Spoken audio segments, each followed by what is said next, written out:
In a previous video, we asked the question, can a Catholic use a Protestant Bible? Today, I'd like to address a simpler but very much related question, and that is, how do I even know if the translation I am using is Catholic in the first place? I'd like to give you 3 ways of checking from the simplest to the surest, and you can use each one to varying levels of ease and certainty. The first way is this. You simply check the cover. Many Catholic Bibles already say it right there on the cover. For instance, I have here my New Catholic Bible, and obviously it says Catholic. I also have here a copy of my New Living Translation, which, as I mentioned in my previous video, was originally a Protestant translation, but it came out with a Catholic edition, and so it says it right here on the cover, Catholic edition. And I have here a copy of the New American Bible Revised Edition. Now, this one doesn't say explicitly that it is a Catholic Bible from the cover. However, you can see that it is published by St. Paul's, which is a Catholic publisher. That is generally a good way of determining if the Bible is Catholic. So that is the first step. You check the cover.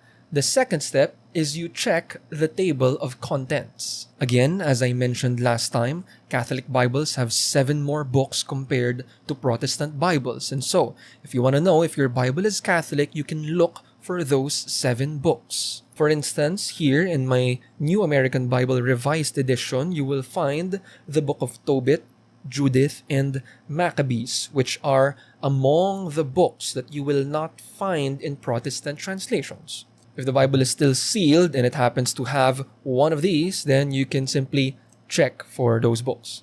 If you want to know more about the difference between a Catholic and a Protestant Bible, you can find out more in my previous video if you haven't watched that yet. So that's the second way, you check the table of contents. The third way is you check the publishing information. Books that tackle Catholic teaching on faith and morals can be given an official approval from the Church. And Catholic Bibles in particular are required to have this approval. And so what you need to look for specifically is this. You'll find there the nihil obstat and the imprimatur. Nihil obstat simply means that nothing obstructs. This is where a official reviewer goes through the entire text and determines if something hinders or gets in the way of what the Catholic Church officially teaches. If nothing is found, well, then nothing obstructs, meaning it's good. The second seal of approval is the imprimatur, and this is given by a bishop. The imprimatur is basically a go signal to print it. Let it be published. So for instance, here in my New Catholic Bible, you will find that the Old Testament has its imprimatur and nihil obstat. The imprimatur is signed by Bishop Ambo, and the imprimatur for the New Testament given by Most Reverend Arturo Bastes. Now, the nihil obstat comes before the imprimatur. So sometimes you will only find the imprimatur and not the nihil obstat. That is fine, because it is implied that when a text is given the imprimatur, it already has the nihil obstat. So if you find an imprimatur in your Bible, that means that officially it is a Catholic Bible. So those are the 3 ways, from the simplest to the surest. You check the cover, you check the table of contents, and then you check the publishing information. So this is consistent for all of the Bibles I have here. Again, let me run them by you quickly. You have the New Catholic Bible. I have a New American Bible Revised Edition. This is the one that is in better condition. I also have this, which is an older copy of the same translation. I have a New Living Translation, Catholic edition, given to me by the Feast. I have a Jerusalem Bible, which is an older translation. I believe that the New Jerusalem Bible is better.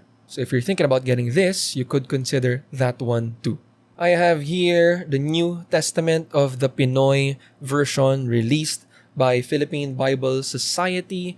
This one is the Taglish Bible. I don't use it a lot, but some people seem to resonate with it. And if it's the Bible that you'll read, then that's good.